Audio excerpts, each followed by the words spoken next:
Cockroach જનતા party આજે સૌથી વધુ ચર્ચાતો મુદ્દો દેશના રાજકારણમાં એક મોટી આંધીના એદાણ એટલે કોકરોચ જનતા પાર્ટી.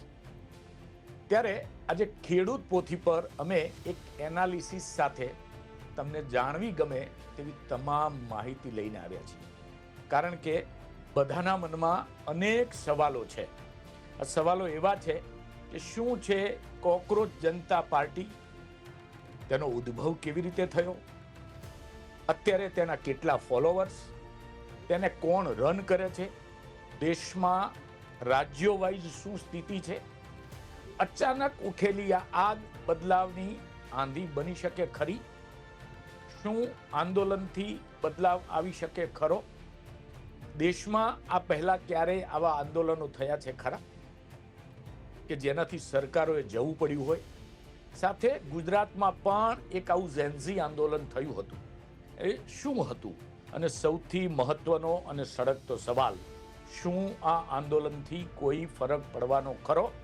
આ તમામ મુદ્દે ખૂબ જ ડિટેલ અને રિસર્ચ બેઝ વાત કરવાના છીએ. તો વિડીયોને અંત સુધી જોજો, જોડાયેલા રહેજો અને ખેડૂત પોથીને યુટ્યુબમાં સબસ્ક્રાઇબ અને ફેસબુક અને ઇન્સ્ટાગ્રામમાં ફોલો કરવાનું ભૂલતા નહીં.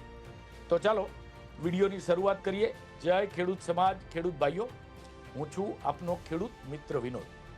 સ્વાગત છે તમારું આપણી ચેનલ ખેડૂત પોથીમાં. આજે સવાલ કોઈ સામાન્ય નથી. આજે સવાલ યુવાનોની અસ્મિતાનો છે, યુવાનોના આત્મસન્માનનો છે અને સત્તામાં બેઠેલા શાસકો, સિસ્ટમના ઠેકેદારો માટે, યુવાનો માટે વપરાયેલા કોકરોચ એટલે કે વંદા શબ્દનો છે. હા, તમે બરાબર સાંભળ્યું છે. જે યુવાનો દેશનું ભવિષ્ય છે, જે યુવાનોના ટેક્સથી આ નેતાઓના વિદેશ પ્રવાસો થાય છે, જ્યારે આ યુવાનો સિસ્ટમને સવાલ પૂછે ત્યારે દેશના સર્વોચ્ચ સ્થાનેથી ટિપ્પણી આવી કે આ યુવાનો વંદા જેવા છે, પરોપજીવી છે. પણ સાહેબ, તમારી ભૂલ થઈ ગઈ. તમે દેશને જો ગટર બનાવશો તો વંદા તો પેદા થશે જ ને. અને આ વખતે આ વંદાઓ ગુંગળાઈ મરવા માટે નથી. આ વખતે આ વંદાઓ સત્તાના સિંહાસનને હલાવવા માટે કોકરોચ જનતા પાર્ટી એટલે કે CJP બનાવી દીધી છે. સોશિયલ મીડિયામાં વાવાઝોડાની જેમ અત્યારે ડિજિટલ ક્રાંતિ લાગી છે. તેની સામે મોટી મોટી પાર્ટીઓના જે IT સેલ છે એ પણ પાણી ભરી રહ્યા છે. આજે આપણે વાત કરીશું કે કેવી રીતે એક અપમાનમાંથી જન્મેલો આ કટાક્ષ આજે દેશનું સૌથી મોટું ડિજિટલ આંદોલન બની ગયું છે. છેલ્લે સુધી વિડીયોને જોડાયેલા રહેજો, કારણ કે આજે સિસ્ટમના ચહેરા પરથી મોહરું ઉતરવાનું છે. હવે સૌથી પહેલા સમજીએ કે આ કોકરોચ જનતા પાર્ટી આખરે છે શું, તેનો ઉદ્ભવ કેવી રીતે થયો. મિત્રો, આ કોઈ સામાન્ય રાજકીય પક્ષ નથી. આ દેશના યુવાનો અને બેરોજગારોનો સિસ્ટમ સામેનો એક જબરજસ્ત વળતો પ્રહાર છે. એક પોલિટિકલ સટાયર એટલે કે રાજકીય કટાક્ષ છે.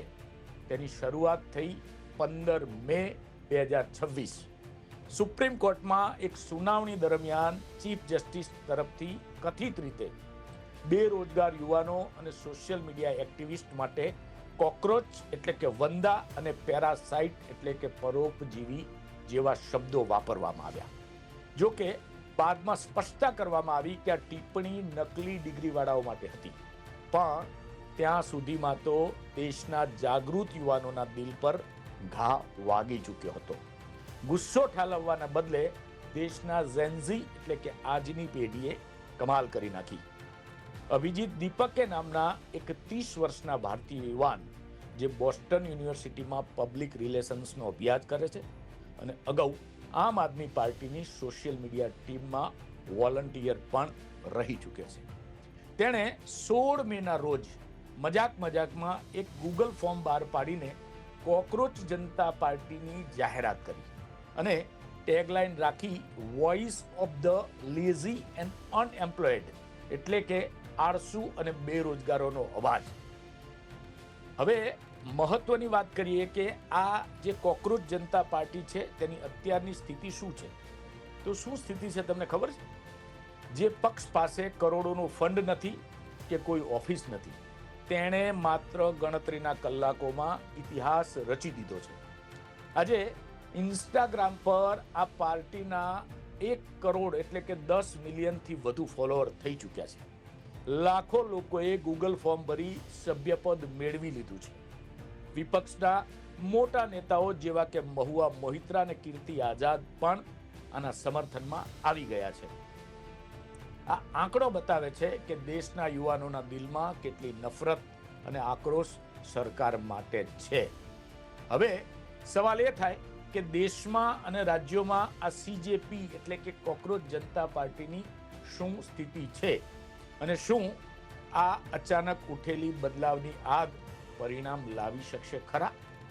જો સરકાર એમ વિચારતી હોય કે આ ખાલી દિલ્હી મુંબઈના ક્રોનિકલી ઓનલાઈન એટલે કે 24 કલાક નેટ વાપરતા યુવકોની મજાક છે, તો સરકારની મોટી ભૂલ છે. ગુજરાત, મહારાષ્ટ્ર, બિહાર, મધ્યપ્રદેશ, ઉત્તર પ્રદેશથી લઈ જમ્મુ કાશ્મીર સુધી આ આંદોલન ફેલાઈ ગયું છે. બિહારની બેંકીપુર વિધાનસભાની પેટા ચૂંટણીમાં તો કોકરોચ જનતા પાર્ટીના ઉમેદવાર ઊભા રાખવાની ચર્ચાઓ પણ શરૂ થઈ ગઈ છે. ગુજરાતમાં ખૂણે ખૂણેથી યુવાનો મેં ભી કોકરોચના નારા લગાવી રહ્યા છે. હવે વાત કરીએ કેમ આટલું સમર્થન મળી રહ્યું છે, તો સીજેપી 5 મુદ્દાનો મેનિફેસ્ટો લોકો માટે ચોંકાવનારો છે. જેની સૌથી પહેલી વાત છે, જજોને નિવૃત્તિ પછી કોઈ સરકારી પદ કે રાજ્યસભાની સીટ ન મળવી જોઈએ, જેથી ન્યાયતંત્ર આઝાદ રહે. બીજો મહત્વનો મુદ્દો છે પક્ષ પલટો કરનારાઓ પર 20 વર્ષનો પ્રતિબંધ. જનતાના મતથી ખરીદ વેચાણ હવે બંધ કરવું છે. મહિલાઓ અને સંસદને કેબિનેટમાં 50% અનામત. જો સાચો મત કપાય તો મુખ્ય ચૂંટણી કમિશનરને UAPA હેઠળ ધરપકડની પણ વાત છે. સાથે જ અદાણી અંબાણી જેવા જે મોટા કોર્પોરેટ્સ છે, જેમની માલિકીના મીડિયા હાઉસ છે, એમના લાયસન્સ રદ કરી અને દેશના પત્રકારત્વને સ્વતંત્ર કરવાની પણ અહીંયા વાત કરવામાં આવી છે. સરકાર આનાથી એટલી હદે ડરી ગઈ છે કે સ્થાપક અભિજીત દીપકેની વાત કરીએ તો તેમના જણાવ્યા અનુસાર તેમના સોશિયલ મીડિયા એકાઉન્ટને હેક કરવાના અને ડિજિટલ અવાજ દબાવવાના પ્રયાસો થઈ ગયા છે. પણ સાહેબ, વંદો પરમાણુ હુમલામાં પણ જીવી જાય છે. આ તો યુવાનોનું આંદોલન છે અને કેવી રીતે દબાવશો? જુઓ, સોશિયલ મીડિયાના આંદોલનથી સરકારો બદલાતી નથી એવું કહેવાવાળાને પણ યાદ અપાવવાની જરૂર છે કે આપણા ઇતિહાસમાં અનેક એવી ઘટનાઓ છે જેમાં આંદોલનથી મોટા પરિવર્તનો આવ્યા છે. આંદોલન એક એવું પરિવર્તન લાવે છે કે જેની કોઈએ કલ્પના પણ ન કરી હોય. યાદ કરો 2011નું અન્ના હઝારેનું ભ્રષ્ટાચાર વિરોધી આંદોલન. ઇન્ડિયા અગેન્સ્ટ કરપ્શનની એ મુહિમે આખા દેશના યુવાનોને રસ્તા પર ઉતારવા મજબૂર કરી દીધા. એ આંદોલનની આગમાંથી જ આજના વડાપ્રધાન નરેન્દ્ર મોદીની સરકારનો ઉદય થયો છે અને દિલ્હીમાં આમ આદમી પાર્ટી બની હતી. આંદોલનમાં એક તાકાત છે જે વર્ષો જૂની સત્તાને ઉખેડી ફેંકવા માટે પણ જાણીતી છે. ઇતિહાસમાં બીજા ઉદાહરણ જોઈએ તો જે જેપીનું આંદોલન હતું, 1974નું બિહાર જેપી આંદોલન, જયપ્રકાશ નારાયણ આંદોલન, જેને ઇન્દિરા ગાંધીની શક્તિશાળી સરકારના પાયા હલાવી નાખ્યા હતા. હમણાં જ નજીકના ભૂતકાળમાં જુઓ ને, આપણા પડોશી દેશો બાંગ્લાદેશ અને નેપાળ યુવાનો અને વિદ્યાર્થીઓના આંદોલનની રાતોરાત આખી સરકારનો પલટો કરી નાખ્યો. અને આપણા ગુજરાતને કેમ ભૂલશો? ગુજરાતમાં પણ એક ઝેન્ઝી આંદોલન થયું હતું. ભલે તેનું નામ પાટીદાર અનામત આંદોલન હોય, પણ તેને ચલાવનારા, રસ્તા પર લાઠીઓ ખાનારા અને શહીદ થનાર કોણ હતા? 20 થી 22 વર્ષના કોલેજના યુવાનો જ હતા ને. એ આંદોલનને ગુજરાતની આખી રાજનીતિની ભૂગોળ બદલી નાખી હતી. જ્યારે પણ યુવાનો જાગે છે ત્યારે સત્તાધારીઓએ પોતાના તખ્તા છોડવા પડે છે. આજે દેશ અને ગુજરાત સામે એવા કયા મુદ્દાઓ છે જે આંદોલનના બદલાવનું કારણ બની શકે છે? તો સૌથી મોટો અને મહત્વનો મુદ્દો છે ભ્રષ્ટાચાર અને બેરોજગારી. સાહેબ, ડિગ્રીઓ હાથમાં લઈ યુવાનો લાઈનમાં ઊભા રહે છે. દર બીજી પરીક્ષાનું પેપર લીક થાય છે અને યુવાનોની આખી જિંદગી સરકારી ભરતીની રાહ જોવામાં વીતી જાય છે. અને જ્યારે તેઓ પ્રશ્ન પૂછે છે ત્યારે તેમને વંદા કહેવામાં આવે છે. બીજો મોટો મુદ્દો છે ખેડૂતોની સમસ્યા. આપણો અન્નદાતા આજે રસ્તા પર ઉતરવા મજબૂર છે. પાકના પૂરતા ભાવ નથી મળતા, કડદા થાય છે અને લોનના નામે હેરાનગતિ પણ થાય છે. ગુજરાતની જ વાત કરી લો. છેલ્લા 2 વર્ષમાં સરકારે પેટ્રોલ ડીઝલના ટેક્સમાંથી કરોડો રૂપિયા કમાણા, પણ ખેડૂતો આજે 20 લીટર ડીઝલની લાઈનમાં ઊભા રહેવા મજબૂર બનવું પડે છે. વીજળી અને પાણી માટે ફાંફા મારવા પડે છે. જો આમ જ ચાલતું રહેશે, જો સરકાર પોતાની મગરૂરીમાં મસ્ત રહી જનતાના આક્રોશને માત્ર મીમ કે મજાક ગણીને અવગણતી રહેશે, તો આગળ બહુ ભયાનક પરિણામો આવી શકે છે.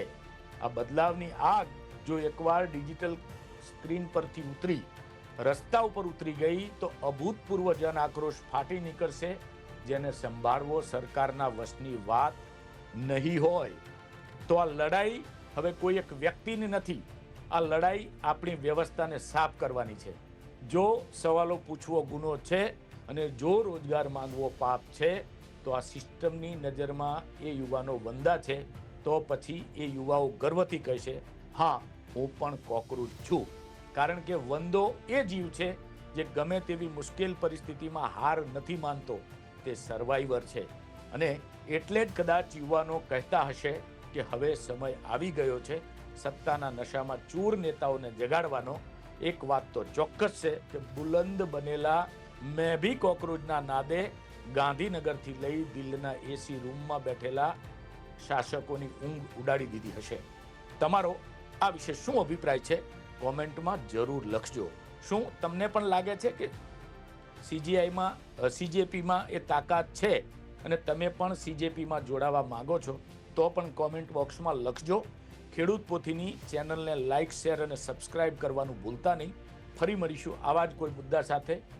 જય જય ગરવી ગુજરાત, જય હિન્દ, ભારત માતા કી જય. ખેડૂત પોથીને લાઇક, શેર અને સબસ્ક્રાઇબ કરો.